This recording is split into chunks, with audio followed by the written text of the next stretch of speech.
Welcome to 7 Skills for the Future podcast. My name is Emma Sue Prince, and this podcast is based on the internationally selling book by the same name. This book focuses on 7 important skills. They are adaptability, critical thinking, empathy, integrity, being proactive, being optimistic, and being resilient. And this podcast is all about how you can bring these skills into your everyday life so that you are living a life full of happiness, full of purpose, great relationships, doing work that you love, and just really getting the most out of life.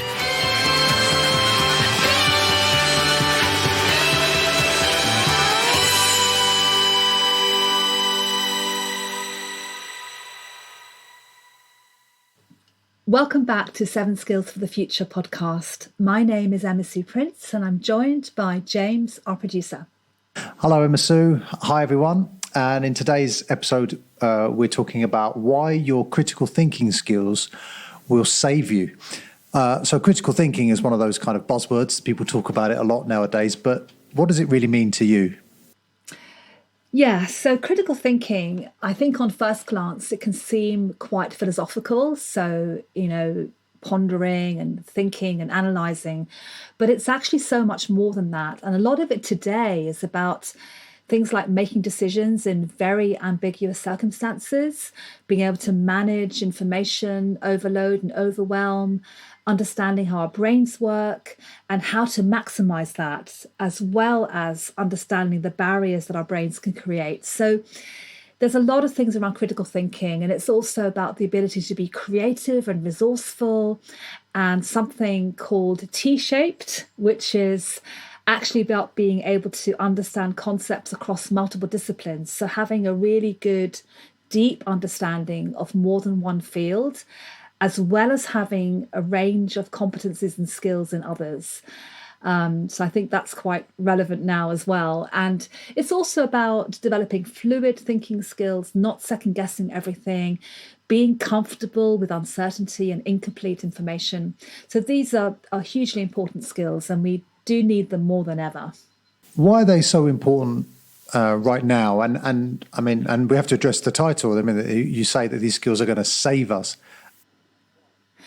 Well, I believe they are more important than ever before, because the situation we are in is so crazy and constantly changing. There's high uncertainty. And when you have that, it's really easy for the brain to play tricks on you, allowing you to jump to sudden conclusions, make and act on assumptions, hearsay, or just be very worried and anxious about the situation and about the future. So critical thinking for me saves you, because we all have this skill and we can use it to help support our well-being, our decision making, and our understanding of complex situations. And it saves you because once you know how powerful imagery is to the brain and the constant absorption and consumption of image, video, news, you will take steps to minimize that consumption, and you will be more mindful of your sources of information. And finally, I think it saves you because thinking critically and fluidly is all about collaboration and working with others, and not necessarily discounting any ideas, yet at the same time, not overreacting to things either. So, yeah, I believe these are compelling reasons to really step up our critical thinking skills. Yeah, and of course, particularly at the moment, I mean, we should mention the time we're recording this is during the coronavirus crisis, and so these skills are particularly important at this moment.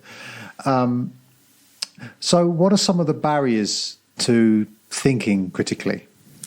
Yes, I mean, unfortunately, we do have a number of barriers, and I think if we can understand them, it will help us. So, the barriers are mainly connected with our cognitive function and how our brains naturally work. And what we have to always remember is that our brains are actually quite primitive.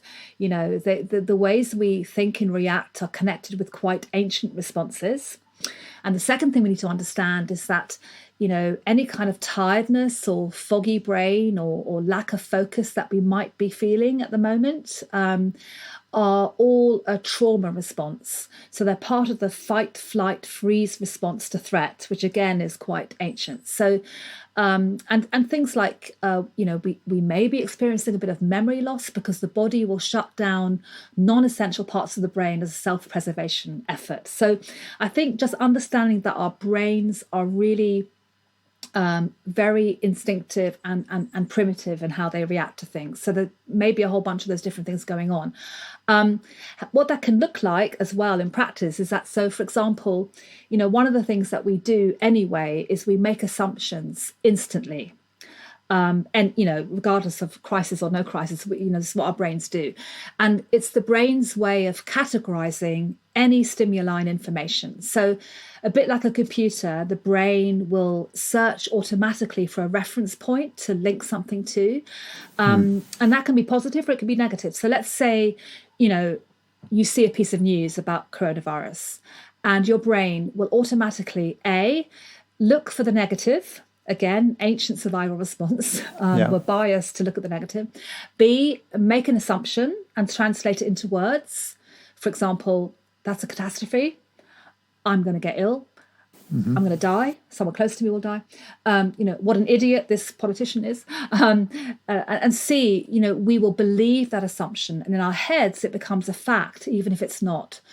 So all of this happens very, very fast. So the first thing is to be aware that we do this and to constantly question any assumptions we're making. And that's even more important now.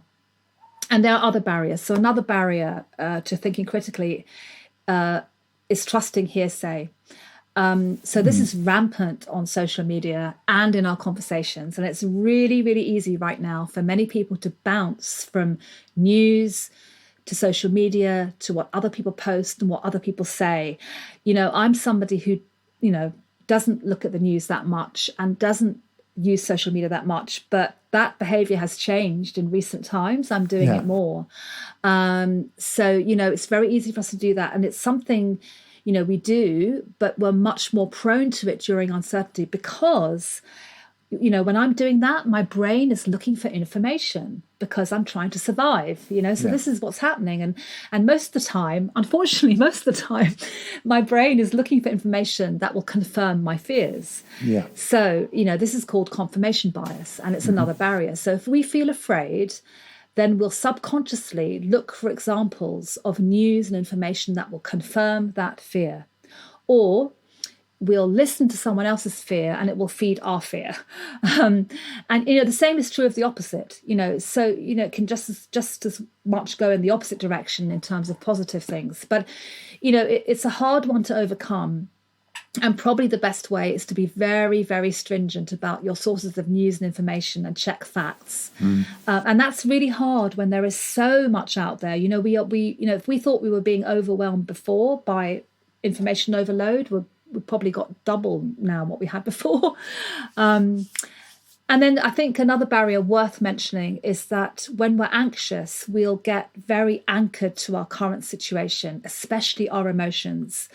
So these are, habitual rules of thumbs that we use, and it will lead us to a biased way of looking at things. So just to explain this a bit more, psychologists call this anchoring.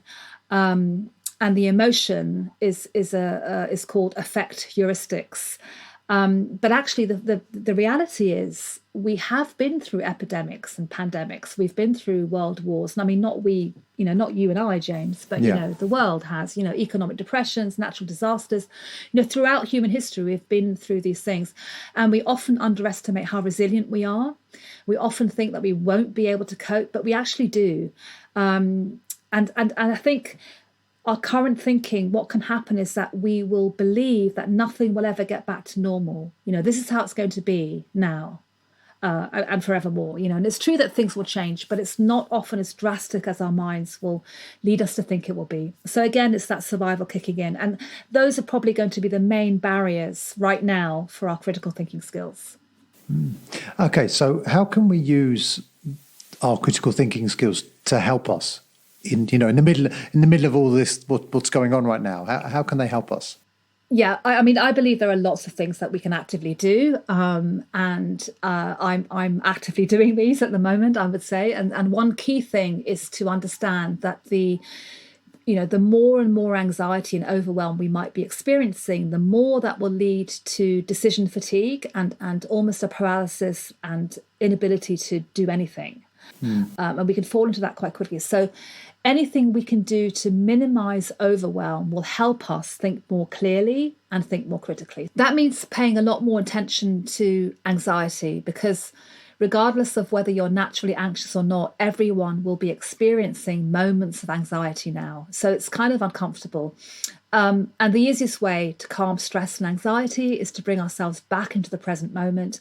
And the easiest way to do that is, again, this practice of mindfulness. And you can practice mindfulness by breathing or just focusing on what is happening right now in front of you. So as an example, right now, this minute, I'm recording this podcast episode with you, and I'm not feeling anxious because I'm doing this, So mindfulness is just being in the present moment. And when you're in that present moment, you will have no anxiety.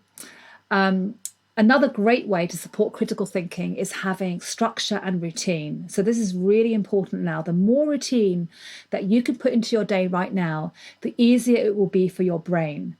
So for me, right now, I'm sort of planning just about every moment of the day, for managing work, my son's schoolwork, who's now doing all his schooling at home, well-being, lots of different setbacks that we sort of seem to have on a daily basis. So planning the day and planning structure is a daily practice for me, and it's often one I do the night before. And also this can have a calming effect because, you're doing some very basic things. What are we going to be eating? What am I going to wear? As well as specific times for doing things that you are putting your energy into the areas that you can control. And when a lot of things around you feel out of control, then this is the best place for your energy. So it may seem quite simplistic, but actually does have an impact doing that. And another way that you can boost your brain is to keep a daily journal. So even if you don't normally do this kind of thing, it will really help you right now because it helps get all the thinking out of your head onto paper. And it will help you to process everything that's happening, and it gives you important reflection time. So the same thing will happen too if you can get out into nature. So at the moment in the UK, we are allowed out for 1 hour a day for exercise. And that daily walk for me is a real lifesaver and a tonic. And I do it every morning. It's part of my routine, my structure. And it really helps me, and it frees up my brain to have ideas. It gives me space to think more critically. It allows me to work, to get my work done. So that kind of space, actually, we need that space always, even when we're not in the middle of a crisis. But, now we need it more than ever. So now is a good time to try putting that reflection time into your day as a regular practice. But if you had to choose the one most important kind of practical thing that listeners could do right now, Emma Sue, what would you choose? It's hard to choose. I mean, I think I'm probably going to have two things here, but I think, I would say that definitely one of the best things you can do. So we talked about structure, but one of the best things you can do is have a clear morning and evening routine. So this will have an immediate impact. So in the early days of all this, our days began and ended with the news. I'm sure that's the same for a lot of people, but no more. So now our days begin with quiet. There's no noise anyway where we are. So we actually begin in a completely different way. We begin with reading, a walk in nature with the dogs, a healthy breakfast, lots of water, and a much, much slower start to the day. And in the evening, it's about winding down. So again, no news, a soothing routine of warm drinks, bath, nice movie, nourishing dinner, really, really simple things. And I find these things help me to be calm and help me to think and just think more clearly. But the second thing is connected, which I think is so important, which is why I have to mention it, but it is connected with cutting down massively on any social media or news consumption. And I can't emphasize this enough, because if you can do this, you will notice an immediate effect on how you feel and your stress triggers. Because otherwise, you can be walking around all day in a kind of low-level state of alert, which is really not good for your brain. And at the same time, doing this is really hard because we will feel compelled to want to know every snippet of information. And again, that's our primitive brain stepping in saying, I need to know, I need to know, I need to survive, I need to know all the news that's out there. So it's quite a conscious thing to actually stop that behavior.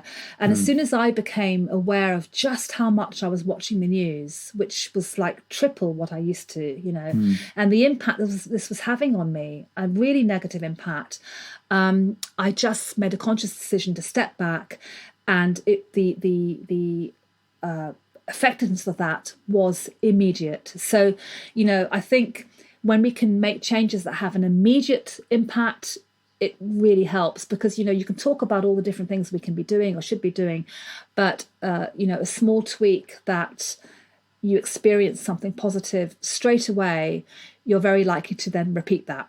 Okay, I think that's really useful advice, Emma Sue. Thank you. Okay, I think that brings us to the end of this episode.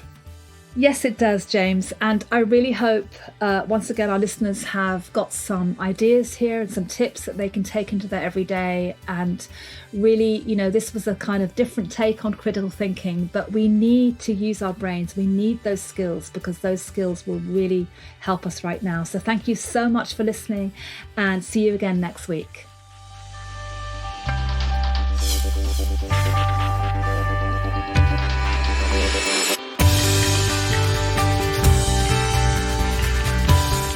Thank you for listening to the 7 Skills for the Future podcast.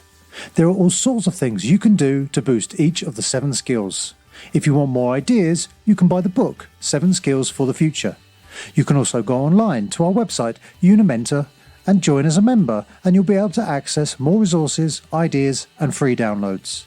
If you have a question you want to ask on these podcasts, get in touch through Instagram at 7 Skills for the Future, or on Twitter and Facebook at Unimentor.